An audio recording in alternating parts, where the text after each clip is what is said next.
All right, guys, we've got a pile of old car transmission gears and some needle bearings. Instead of letting them rust away, we're going to squeeze them and turn them into a custom blade. Hit that subscribe button, unless you like dull knives.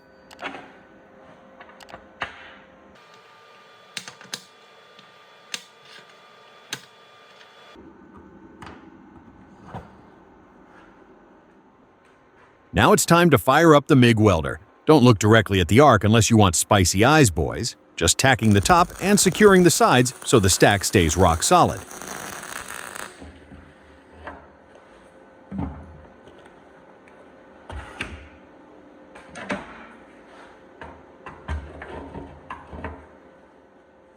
Using our heavy blacksmith tongs to pick up our gear cylinder and shoving it straight into the gas forge.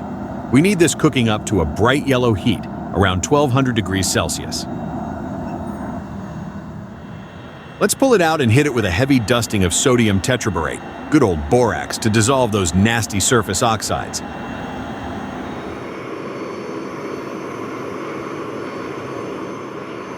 Shoving it back into the furnace so the flux can do its magic and melt into a glassy protective layer. If we don't get this hot enough, the layers won't fuse, and we'll end up with a very expensive piece of scrap metal.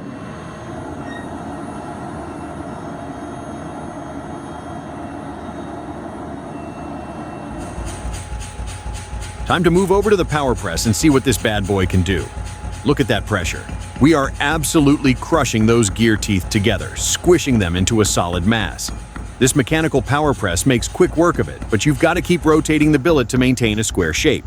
No room for error here, or the weld will delaminate right before your eyes.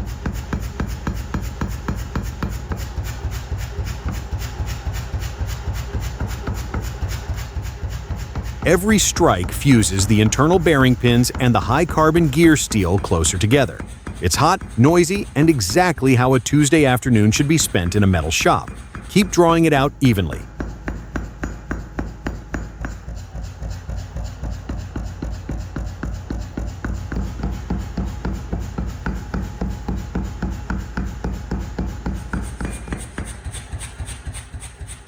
Just elongating the bar a bit more before we let it cool. Watch how it transitions from a bright cherry red down to a dull black inside the bench vise. This lets the steel relax before we go crazy on it with power tools. Patience isn't my strong suit, but it saves your grinding wheels.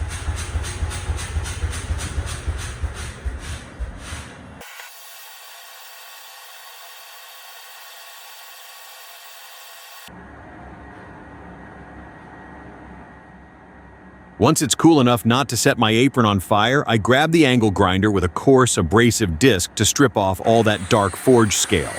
It's a dusty, spark-flying mess, but we need clean, raw steel surfaces if we want our next forge welding step to hold together perfectly.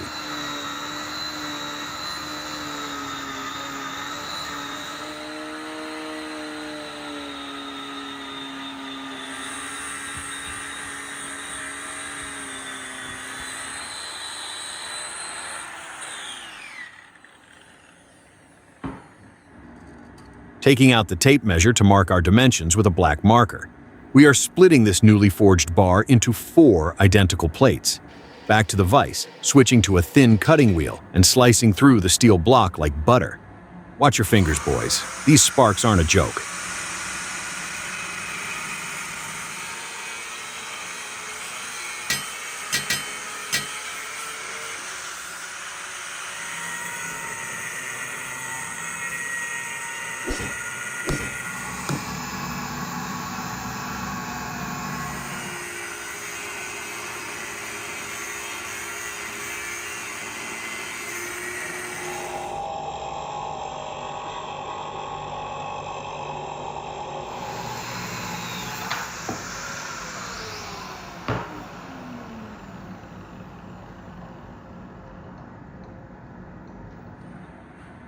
Here are our 4 freshly cut plates. I'm stacking them up with alternating dark nickel steel plates, clamping it tight with a red C-clamp so nothing shifts around.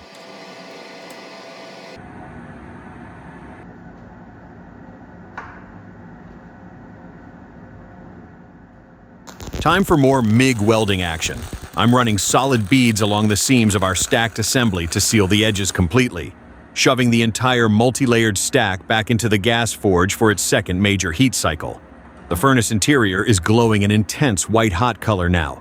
We need the temperature to soak completely through the core of the billet so every layer reaches a uniform state before forging.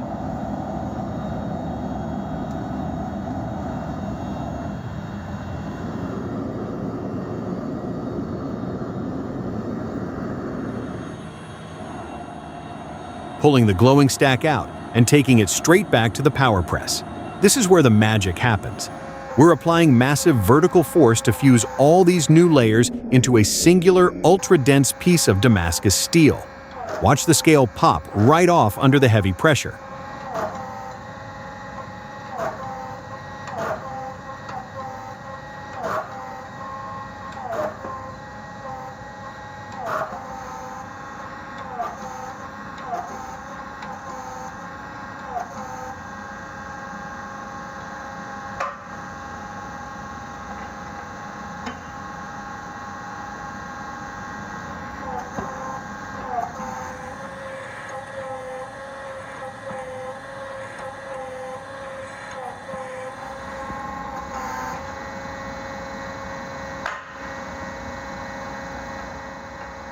Now that the layers are securely bonded, we can start drawing this mass out into a long, flat bar. The power press makes it look easy, slowly squishing the metal flat with every stroke. This process stretches out the internal patterns from our original gears into beautiful, wavy lines.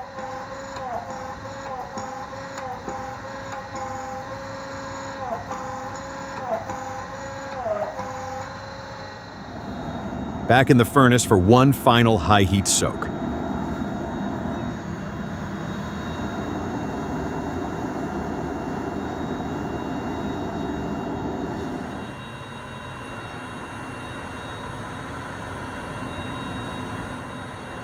Once it's glowing hot, we pull it out to start profiling the actual blade geometry.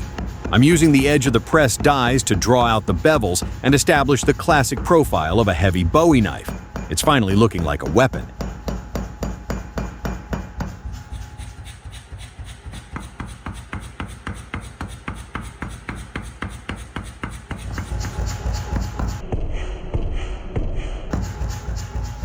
Smoothing out the spine and working the taper down towards the tip of the blade. The power press lets us rough out the shape incredibly fast, saving tons of time and grinding belts later on. Taking a quick look down the length to make sure the blade spine stays straight as an arrow.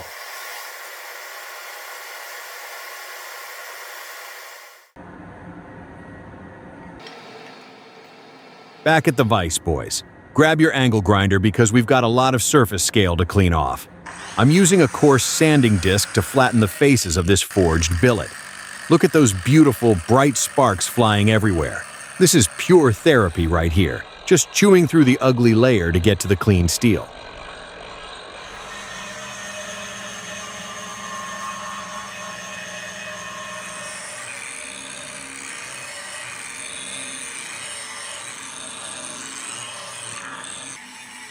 We're keeping the pressure steady, running the grinder flat along the edges and sides of the bar.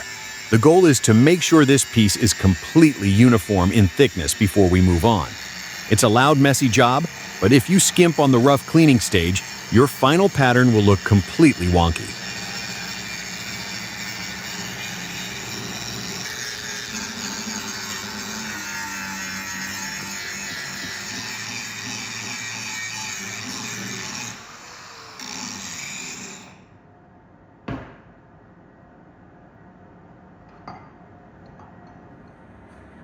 Next stop, the big horizontal belt sander for some serious flat grinding.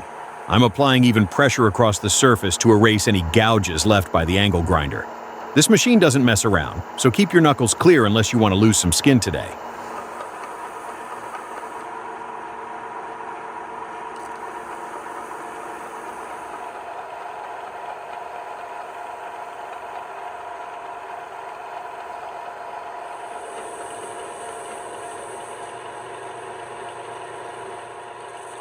Just working the other face and flipping it over to check our progress.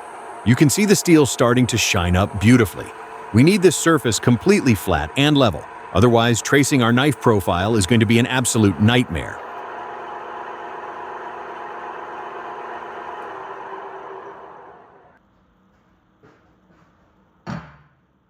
All right, layout time. Laying the clean bar down and grabbing a permanent marker. I'm tracing our custom template directly onto the steel. This gives us our roadmap for the cuts, so try not to mess it up unless you want to forge a giant toothpick instead. Over to the drill press we go. I'm securing the bar over a wooden block and drilling out the pinholes in the handle section. Don't rush this step or you'll burn up your drill bits, and good bits aren't cheap. Just steady downward pressure and plenty of patience, boys.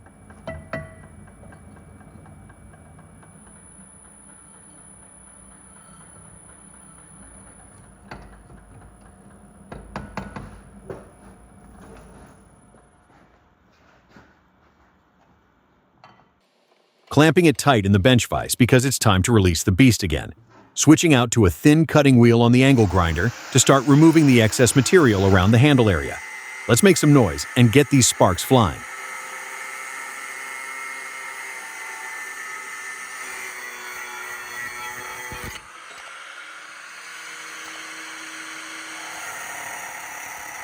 Carefully slicing along our marker lines. When you're cutting thick, high-carbon steel like this, it's best to make straight relief cuts first. Trying to twist the blade into a curve will just shatter your cutting disc, and nobody wants a face full of exploding wheel pieces.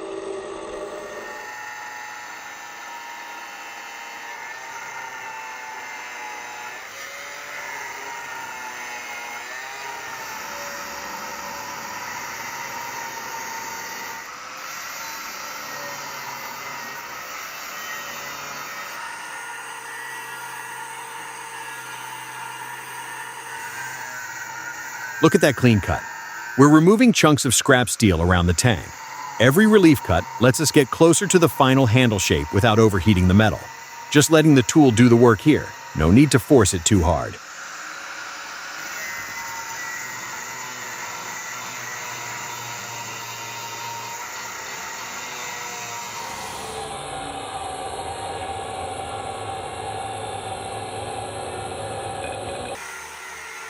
Finishing up the profile cuts on the lower side of the handle. Those bright sparks are a great sign that we've got some high-quality carbon steel in our hands. Almost done with this section, then we'll flip it over for the next steps.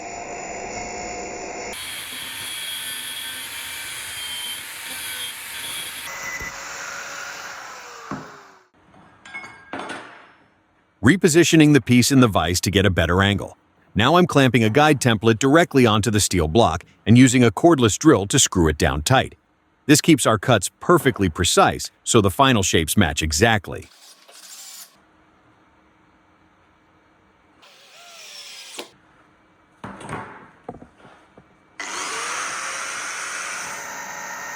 Back with the cutting wheel, slicing through the main blade profile. We're cutting out the spine and the sweep towards the tip. Watch how that massive chunk of scrap just drops away.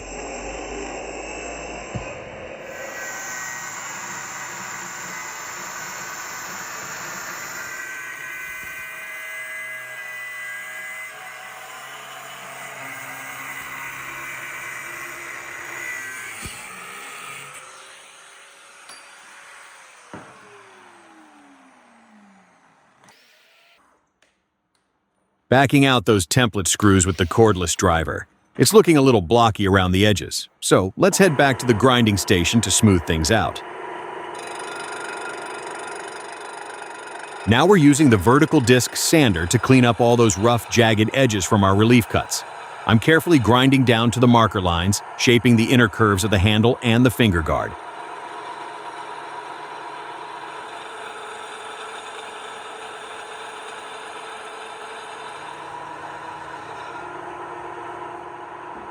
Dipping the steel into a bucket of water to cool it down because it gets incredibly hot.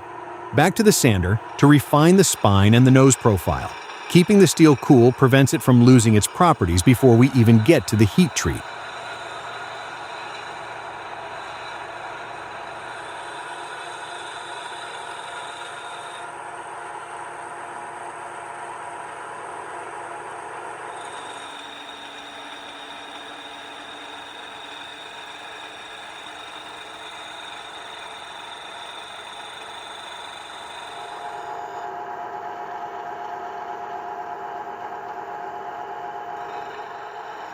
Moving to the main belt grinder to start roughing out our primary bevels.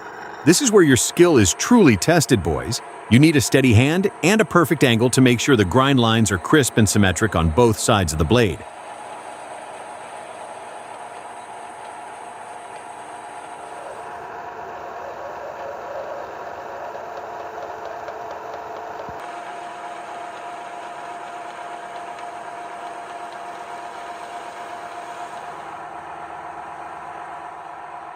Refining the sweep towards the tip on the belt. I'm checking the plunge lines frequently to ensure they match up perfectly. It's starting to look incredibly sleek, and that Damascus pattern is just waiting to burst out.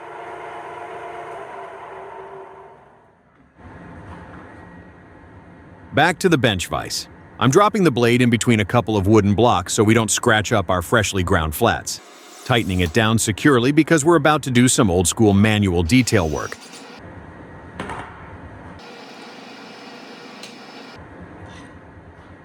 Grab your round needle file, boys. We're manually filing out the sharpening notch right at the base of the blade. This little choil makes sharpening a breeze later on and adds a nice clean look to the transition line.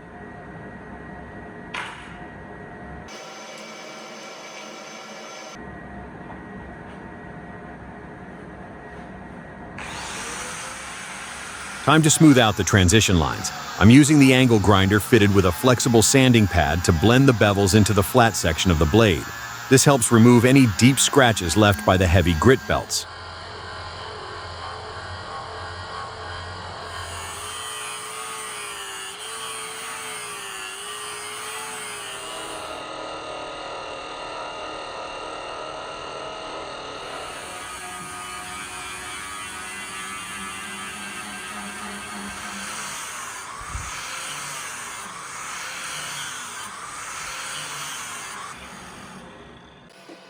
Swapping out the sanding pad on the grinder for a finer conditioning wheel. You can never have too many accessories for your grinder, boys. This finer grit will give the steel a much cleaner satin finish before we prepare it for the forge.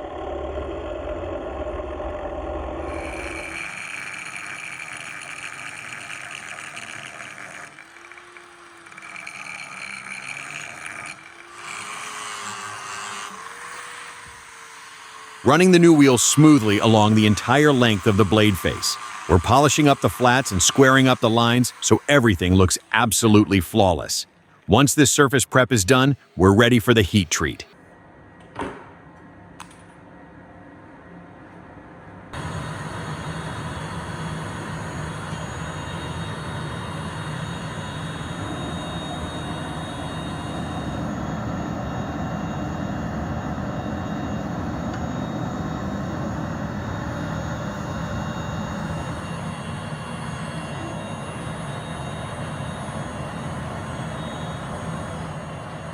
Pulling our blade straight out of the fire, glowing a beautiful angry orange. Now down it goes into the engine oil quench tank. Look at that massive wall of white smoke. That's the sound of the steel getting hard as diamonds. Once the smoke clears, we tuck it right into a warm sand bath for a slow, gentle bake.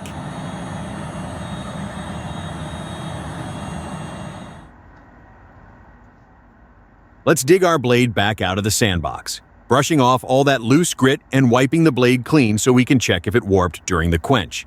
Look straight as an arrow, boys.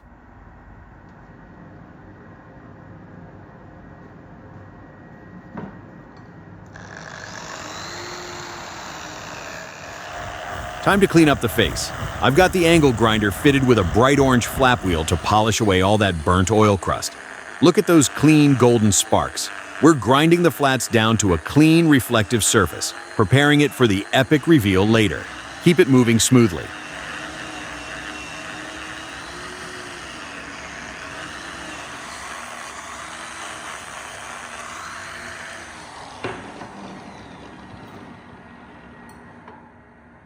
To secure our temporary guide scales, I'm dropping alignment screws straight into the drilled tang holes, whipping out the cordless driver to zip them down tight. This keeps our layout rock solid so nothing wanders around while we finish the surface prep. Time for some manual labor, boys. I'm spraying a generous mist of lubricant on the steel and grabbing a fresh block of yellow sandpaper. We're hand sanding the blade faces, using long, steady strokes to erase any machine grinding marks. It's a proper arm workout. No gym membership required.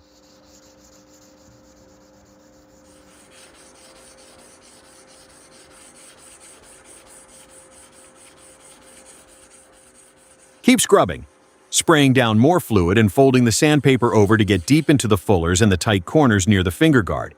You can see a dark slurry building up. That's a great sign we're cutting away the imperfections and getting a mirror finish.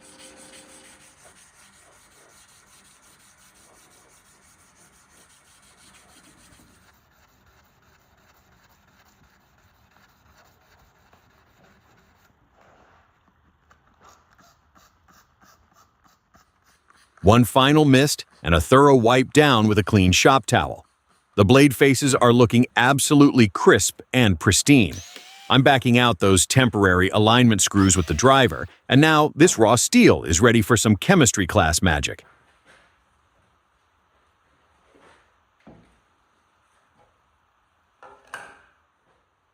Here's the good stuff, a tall container of dark ferric chloride acid. I'm gently lowering our polished steel blade right into the brew, letting it hang suspended inside the tank. The acid will eat into the different metals, bringing our custom pattern to life. Let's let it cook. Time's up. Lifting the blade out of the acid bath, look how dark and menacing that pattern is.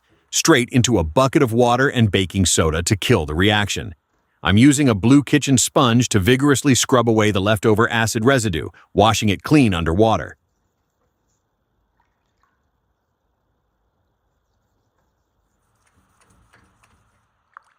Pulling it out of the rinse bucket, and man, look at that gorgeous high-contrast pattern from those old gears. Walking over to our wooden stash shelf to pick out the perfect dress for this blade. Found a gorgeous piece of dark, premium hardwood that'll do the trick.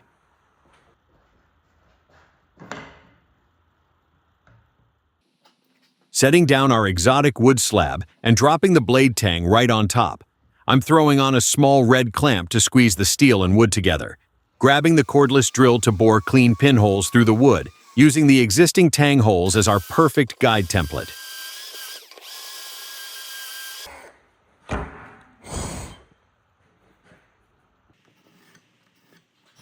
Now I'm taking a sharp graphite pencil to meticulously trace the exact contoured silhouette of the knife handle directly onto the wooden blocks. This ensures we don't cut away too much material in the next step.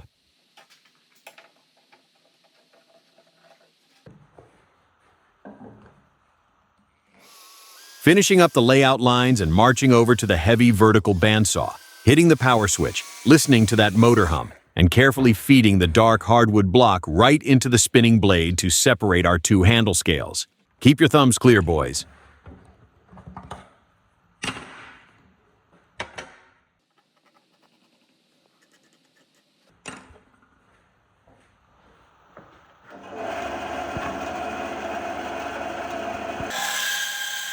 Slicing along the pencil lines like a hot knife through butter. The bandsaw makes short work of this dense, exotic wood, cutting out the curved profiles for both sides of our handle grip. It's all about smooth, gradual feed pressure here to get a nice, clean edge.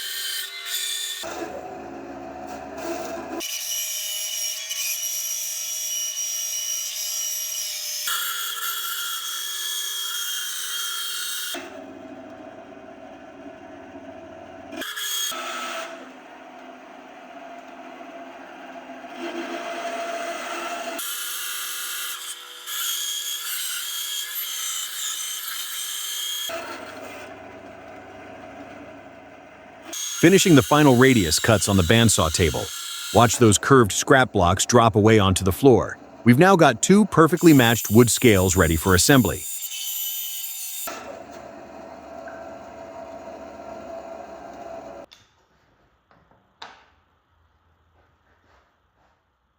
Laying out our fresh wood scales on the yellow workbench, squeezing out a generous, snake-like trail of heavy-duty epoxy adhesive all over the inner face. Next, sliding our solid brass pins straight into the pre-drilled locator holes to anchor everything in place.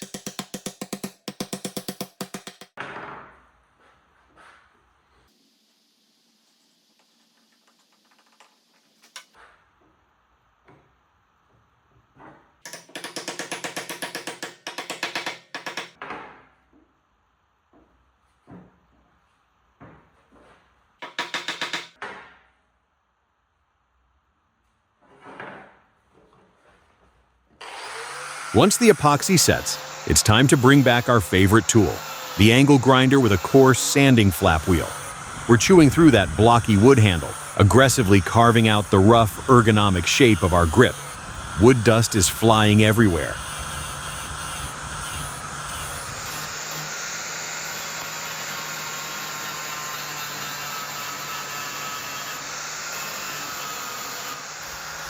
Grinding the wood down until it's perfectly flush with the exposed steel tang along the spine and the belly of the handle.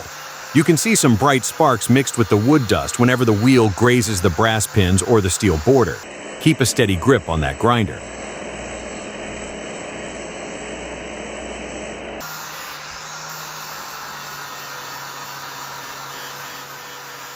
Rotating the knife around to work the corners and shape the custom palm swell. We're blending all the hard edges into smooth, rounded contours that will fit perfectly in the palm of your hand. It's messy work, but watching the final grip shape appear is incredibly satisfying.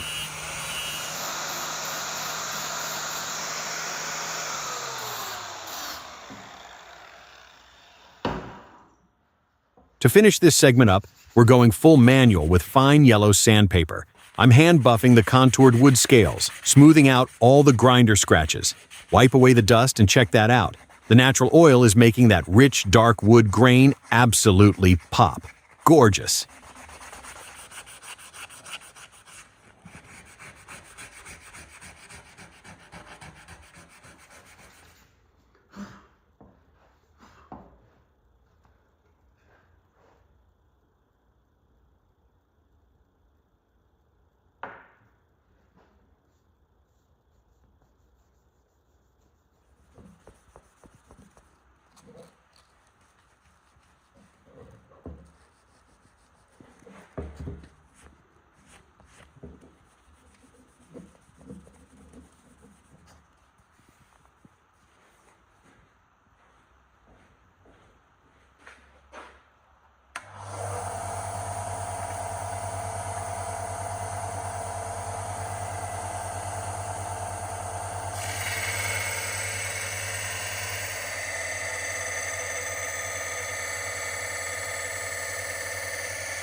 Moving over to the vise to lock in our leather stropping block. I'm rubbing a healthy layer of green polishing compound all over the leather. This fine abrasive is what turns a sharp knife into a scary sharp knife.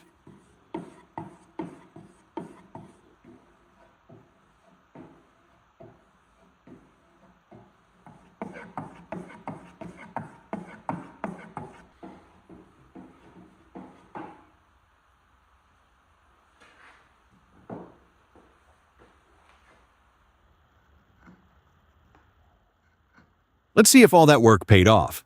First test, slicing up some thick rubber hose. Look at that. It's sliding through like it's warm butter. No snagging, no tearing, just absolute clean, effortless slices. Time to abuse it a little. I'm chopping straight into this solid black pipe. Look at those chunks flying off.